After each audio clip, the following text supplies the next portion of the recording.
Thanks very much for staying with us. Time now for Eye on Africa with me, Georgia Calvin-Smith. Tonight, regional rifts deepen as Congolese rebels continue to destabilise the country with their march through the east. The M23's ties to Rwanda pit neighbour against neighbour, and South African military support to DRC attracts criticism at home. Also, from trust in institutions to the quality of social services, many Africans struggle to see change for the better in areas that some data actually shows as having technically improved over the years. I speak to the head of Afrobarometer to unpick the reasons for this disconnect. And Ivory Coast remains a top-tier cotton producer even after the ravages of the Jacid devastated the industry just 3 years ago. Recovery from the damage done by the voracious pest has been impressive, but remains fragile. But first, regional tensions continue to rise as M23 rebels push their advance through Eastern DR Congo. Thousands of people have been killed since the Rwanda-backed rebels ramped up their offensive by seizing Goma in North Kivu at the end of January.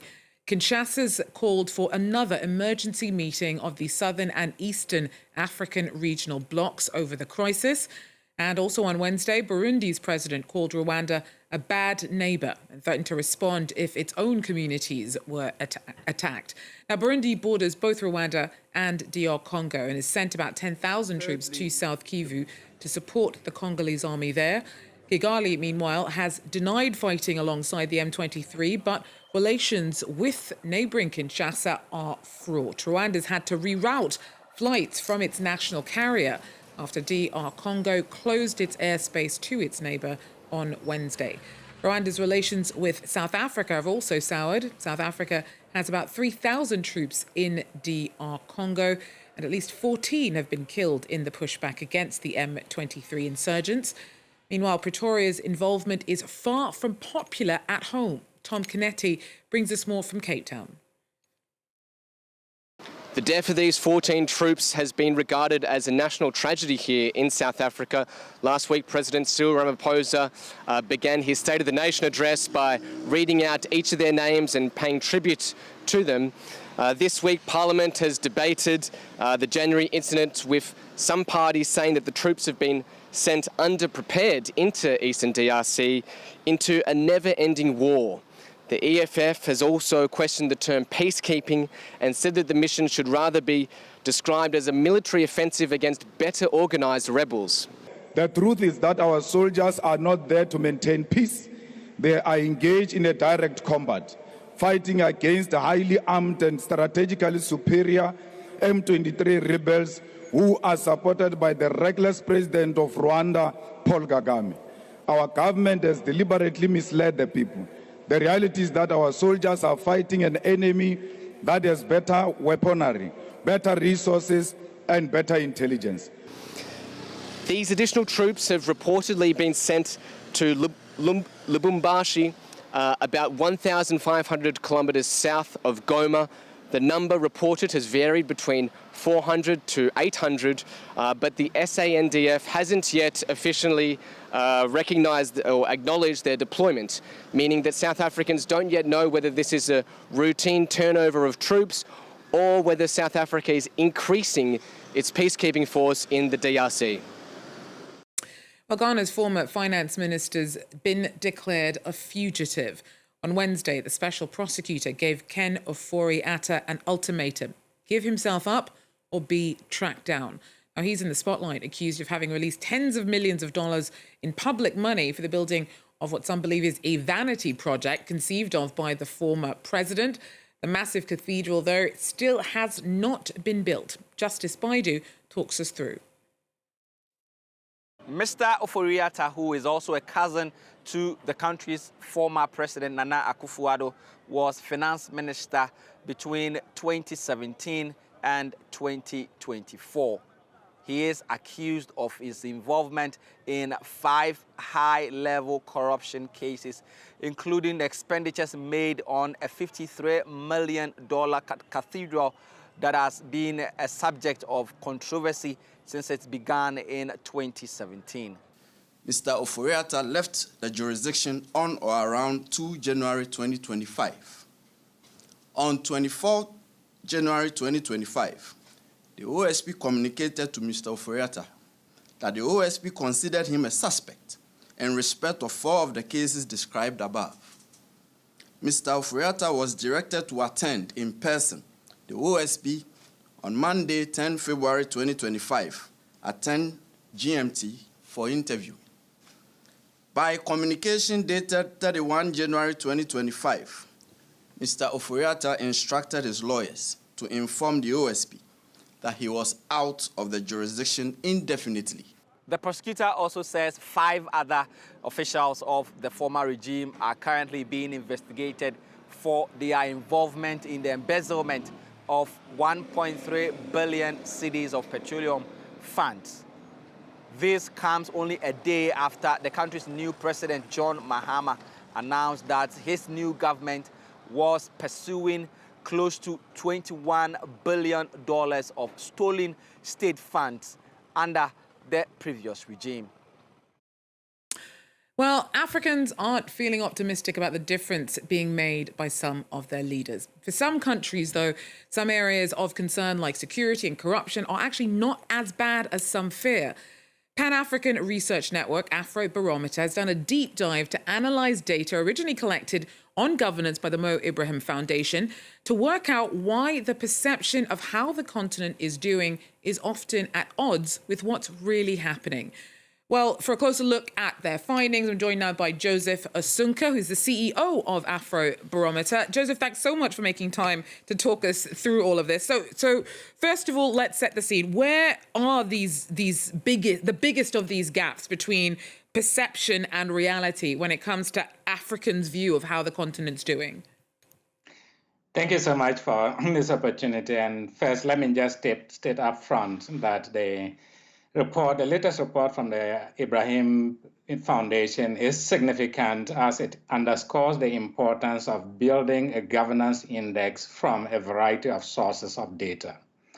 So specifically to respond to your question, I'll respond to your question and make just one remark about why this is important, why I say this is important. First of all, the report does show that there is a big divergence between what citizens are experiencing in terms of safety and security and what is reportedly documented in government official statistics. That's one of the biggest gaps we've seen. So whereas in some countries, there seem to have been improvements according to what official statistics say, when we ask citizens about security and safety, we've seen that there's a gap. People are feeling more anxious about their own security than what official statistics is saying. The other component we've seen some divergence is an economic opportunity. And maybe this is not even surprising because the African rising narrative of the 2010s seem to have dissipated and people are feeling more pain now in terms of the economic opportunity, but also more importantly, people feel that their countries are not heading in the right direction. So there's a sense of pessimism about the economy, especially in countries that are in conflict, like in Ethiopia or Gabon or Guinea, where there is some conflict going on. We see people expressing more pessimism about the future, as well as even their current living conditions. The only indicator where we see citizen views aligning strongly with what official statistics say is on gender equality, which is probably a growing sense that people are more supportive of women in leadership.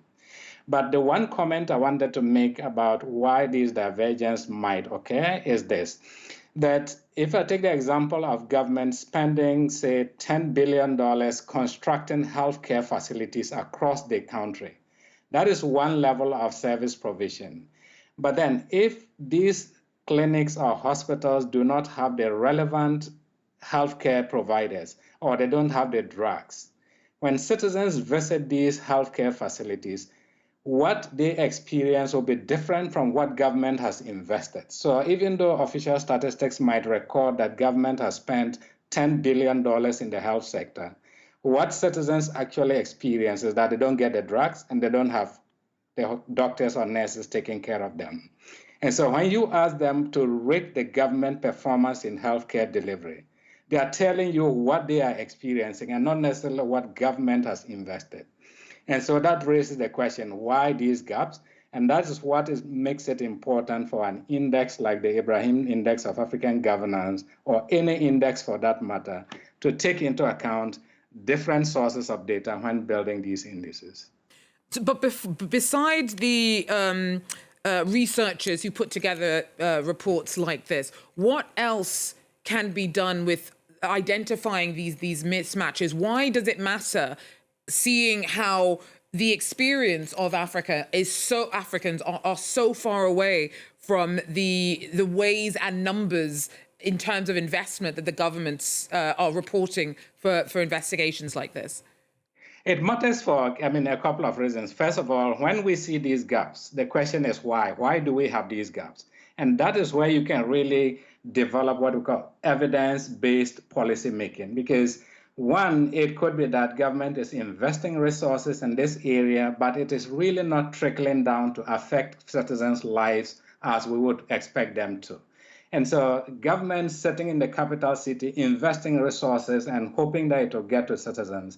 If you see that your citizens are the experiences of your citizens, even as the report shows, for example, security. If you see that what you are investing in security is not really affecting people's lives, and people are reporting that they are afraid or they have concerns about their own security, it should tell government that there must be a blockade somewhere. There's something that is preventing resources from directly impacting citizens. And so these kinds of gaps does help us to do a more detailed analysis of policies that are implemented in ways that allows government to think about creative ways to get resources to actually impact people's lives. The second component is that when the Ibrahim Index of African Government or any other governance index for that matter, the practical purpose of these indices is for policy making. And so building an index that draws from all these data sources then allows us to see some of these gaps, ask ourselves why the gaps, and then what can government do to ensure that they bridge those gaps. Joseph Assunta, the CEO of Afrobarometer, thank you so much for breaking down the importance of how linking figures to the bottom line and impact in people's actual lives is so important. Well, finally, Côte d'Ivoire's cotton industry was plunged into crisis in 2022 as crops were devastated by the jassad. The insects are voracious pests, and today the industry is still trying to recover and minimise the damage that it can do, despite production having bounced back pretty healthily. It's the moment of truth for these farmers. They've come to measure the effects of the jassad pest on production and sell their cotton. New pesticides designed to combat jassads have become available, but results are mixed. It was controlled, but it still took over part of the field. 80% of production was lost the year jassads appeared in Ivory Coast. 2 years on, yields are up, but still 40% lower than before the crisis. Kone Wollo visits his fields to check that the pest is being controlled, like by uprooting the plants after harvest. Pulling out old cotton plants is a very important activity because it will reduce the number of nests and places where pests live. It's a natural way of fighting the pest, as chemical pesticides ultimately damage the soil and reduce yields. The Bouake National Agriculture Research Centre has set up a monitoring system for pesticide usage.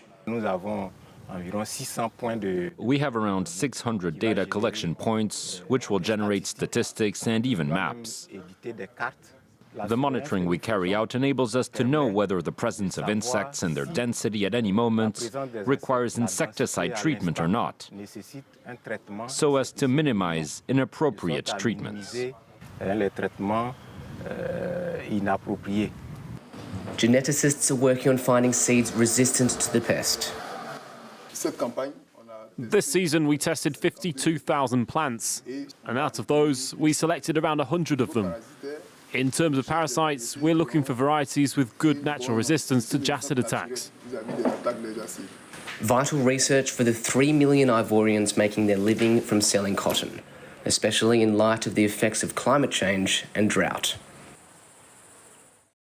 Well, that's it for Eye on Africa. Thanks for joining us, and do so again if you can. Till then, take care.